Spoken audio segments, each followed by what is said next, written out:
Żagħżugħ ta' 28 sena minn Rabat Għawdex ġie kkundannat 12 xahar ħabs sospiżi għal sena u mmultat 4,000 euro wara li ammetta li sawat u weġġa' 3 membri tal-Korp tal-Pulizija.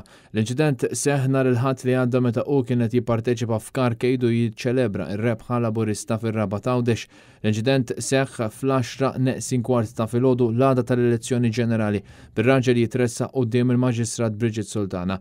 Riżultat tal-aggressjoni, surġent tal-Pulizija u żewġ kontestabbli spiċċaw l-isptar ta' Għawdex fejn ġew ikkurati għal ġrieħi li ġarbu.